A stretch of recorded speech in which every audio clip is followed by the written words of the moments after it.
Who better to speak to than former Deputy Leader, Reform UK's excellent Ben Habib. Hello, Ben.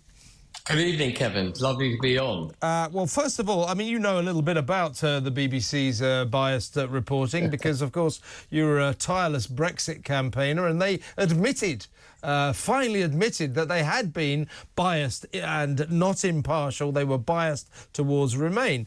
They're still not admitting that they're biased against Israel.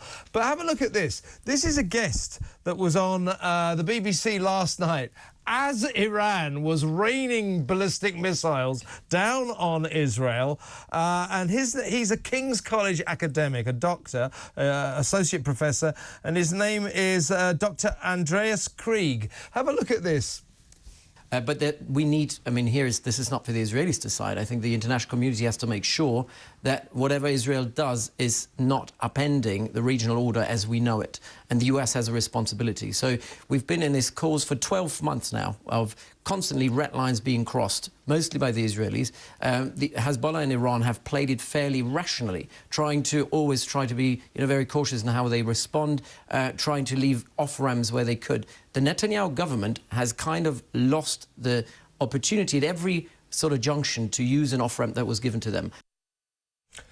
It's extraordinary, isn't it? It's extraordinary. I mean, it's like comedy. I mean, this is when the missiles were actually hitting Israel at the time that guy is saying, well, it's Israel's fault. They're the ones who crossed the red line. I mean, Hezbollah and Iran, I mean, absolute modicums of caution. It's unbelievable, isn't it? And this emerged, Ben, just as the BBC admitted that its star presenter, Mishal Hussein, on the flagship Radio 4 news programme today, failed to sufficiently challenge, frankly, an anti-Semite Iranian guest who was ranting on about Israel being, she didn't challenge him on this, she called Israel an ethno-supremacist state committing a Holocaust in Gaza. She just let that ride.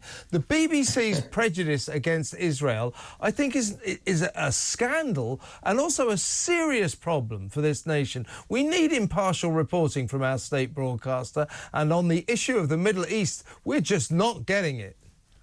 No, I thought, just as a digression, by the way, as I was waiting to come on, I heard President Biden say that Israel's response to Iran should be proportionate.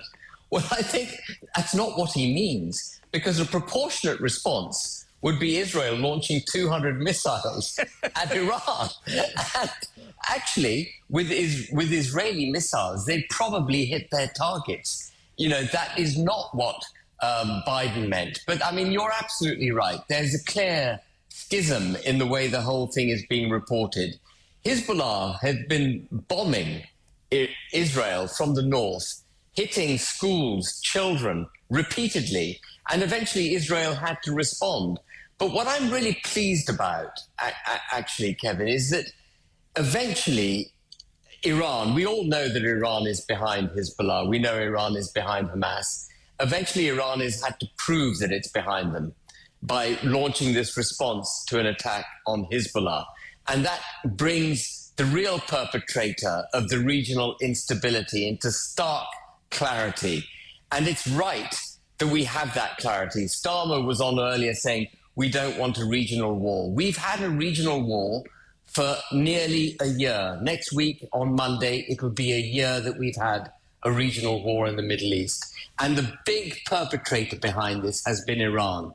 Iran wanted to destabilize the Israeli-Saudi accord, which was about to be signed last October, which would have resulted in Saudi making its peace with Israel, recognizing its existence, being given nuclear capability by the US. So Iran promoted Hamas, they're useful idiots in the Middle East, to attack Israel. And it is the Israeli response to that attack that it has caused this, conflagration, for want of a better word. But it's time we had it out with Iran. The Iranian people, by the way, are an ancient, civilized people. The problem here is the Iranian leadership, and they need to be taken out.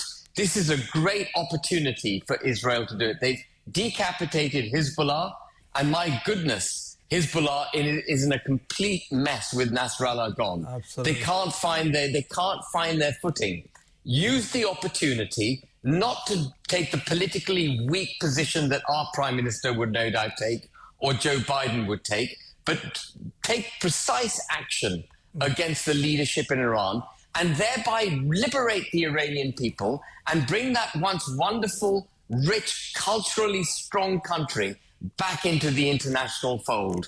And then you will get peace in the Middle East. And maybe call it Persia, hey? Now, but the British people deserve impartial reporting of this conflict.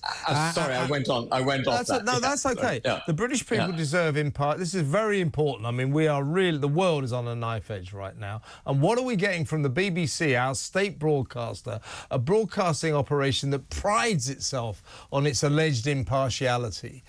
We're getting the most extraordinary bias from them. They won't call Hamas terrorists. They call Hezbollah a fighting group. I mean, what is this all about? Why won't they call terrorists terrorists? I actually can't answer that question. It baffles me that the so-called historical, they're no longer the state broadcaster, but in a sense they still are, our British Broadcasting Corporation, that they would take a position on this. But we know this right from the beginning, don't we, Kevin? Because they liberally quote statistics from UNRWA, statistics from Hamas, without attributing where those statistics are coming from, as if they are gospel. And, we now know, I think it's beyond doubt, that UNRWA has been part of the problem. It had operatives on the 7th of October in Israel. And Hamas is a prescribed, I don't even need to talk about Hamas, it's a prescribed terrorist group in the United Kingdom. And yet they quote them as if they are absolutely the truth. So the BBC is not being straight on this. We all want the bloodshed to end. We want it to end. And I'm delighted that the perpetrator is now drawn into the open. But as you say, it needs honest reporting. We've got to know what is genuinely happening on the ground so the British people can make their own judgment about the geopolitical situation. Anyway, I really hope that Israel will now take out the top command in Iran. That's what I think needs to happen. Yeah. We need those mullahs gone. Yeah, you know what will happen when they do that? The BBC will say that Israel's committed a war crime. They're always saying that Israel's committing war crimes. Now, 3 major Jewish groups here in Britain the other day, including the Board of Deputies of British Jews and the Chief Rabbi of Britain, just a couple of days ago, called for a judicial review of the BBC's reporting on the Middle East. Was it about 2 weeks ago, an independent investigation of the BBC using as a yardstick the BBC's own rules on impartial reporting. This independent review was carried out by more than 1,000 barristers, and they found that the BBC had broken its own impartiality 1,500 times. This is a massive problem because the BBC, holier than thou, beatifies itself and says, oh, no, we can't do any wrong. We're very, very unbiased. There's nothing, I always say this, there's nothing worse than an unbiased journalist who doesn't realise they're unbiased. And this is the problem we've got with the BBC. Their groupthink puts a halo over the corporation's head, and we do no wrong. But this is a serious problem, Ben. They're not reporting fairly. They're reporting unfairly, and it's against Israel. Yeah, it's a problem right across the board with the BBC. And the tragedy with the BBC, I mean, you talk about the halo that they put across their own head. Actually, we, the people in the United Kingdom, put a halo over the head of the BBC. Yeah, we do. Globally, people put a halo over the BBC because historically it's always been a purveyor of, the truth pretty much as best anyone can identify what's going on in any war zone or conflict. The BBC has been true. But the BBC over the last 20, 25 years has become hijacked by an ideology which in many respects is anti-British, anti the nation state that is the United Kingdom, anti all the principles with which you and I grew up with. And they've got this they've almost become, I don't want to say this, but you almost get the impression that they've become far left organization, which is they're allowing their ideology to lead their reporting. I don't want to. I don't almost get that impression. I get that impression. Listen, Ben, I just want to go off piece now because this is like breaking news. The Times has just broken it. We've been discussing, Freebie Gate and the amount of money that seems to be sloshing around handed to... it's just been revealed. You probably heard earlier that Lord Wahid Ali, is under investigation at the House of Lords for not declaring... That's so interesting. That's so interesting. Guess what's just emerged? That he gave Baroness Udin more than half the money she needed to repay the £125,000 worth of expenses she wrongfully claimed. So he bailed out Baroness Udin to the tune of £62,000 when she was in massive trouble with the expenses row because she'd claimed 125 grand too much. So she's in trouble. He gives her £62,000 and bails her out. This is getting ridiculous, isn't it? So the big question that immediately comes to my mind, and has actually been in my mind for a while, is what is Lord Ali's aim here? Who is Lord Ali? What is he doing? What is his agenda? He's got the cabinet. He's got everyone from the Prime Minister, the Deputy Prime Minister, the Chancellor of the Exchequer, all on his payroll, as it were. And here he is, himself breaching the standards expected of a parliamentarian in their disclosures. There's something very wrong at the top of government. And this is a government that said that they were going to get rid of cronyism, they're going to turn their back on all the crimes and poor behaviour that they accuse the Conservatives of, rightly accuse the Conservatives of, but they've got their noses deep in that trough, haven't they?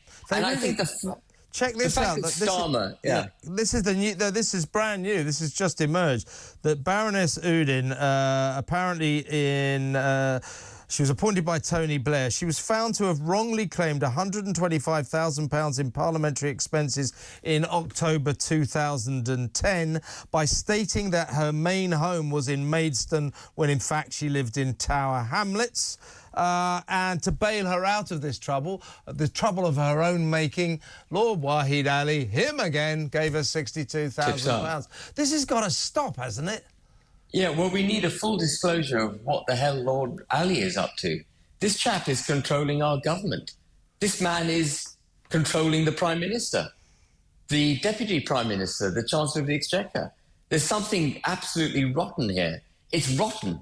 And it might be that Keir Starmer can be bought off for 100 grand. I mean, what a pittance, by the way, for a Prime Minister to sell their country down the drain, to compromise their principles. Is it £107,000 he's had from Lord Ali? But, that's what we're aware of. But since 2019, Keir Starmer, by far the biggest scrounger in Parliament, has accepted £107,000 worth of freebies. And today, the other revelation just a few hours ago was that he's just handed back £6,000 worth of freebies that he's accepted since he became Prime Minister. That works out 500 quid a week.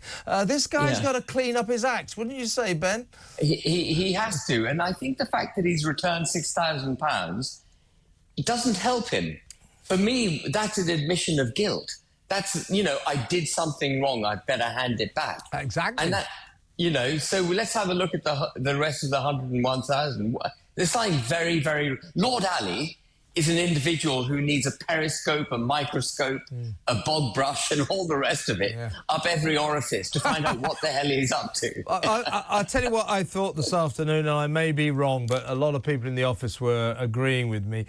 It's the way that... What happened was it emerged that Lord Ali was under investigation for not declaring his business interests, allegedly, at the House of Lords. And then, literally minutes later, Keir Starmer announces, I've just handed back £6,000. Yeah. That 500 quid a week, by the way, freebies since he became Prime Minister. Does he have any idea what the role of Prime Minister should entail? It should entail, I don't know, just a modicum of integrity, wouldn't you say? Yeah, I mean, it was interesting. I watched Malcolm Rifkind on another channel this afternoon, and he said that he thought that Keir Starmer had a reasonable amount of integrity and intelligence. And I think that was damning him by faint praise. Yeah, he's sort of 50% fairly full of integrity. Which means he's 50% zero integrity. Yeah. Well, we went off piste there a bit, Ben, but I thought it was important to get that breaking news in about more Freebiegate stuff. It's just getting ridiculous. When we come back, though, we'll talk about our favourite subject, the asylum seeker system.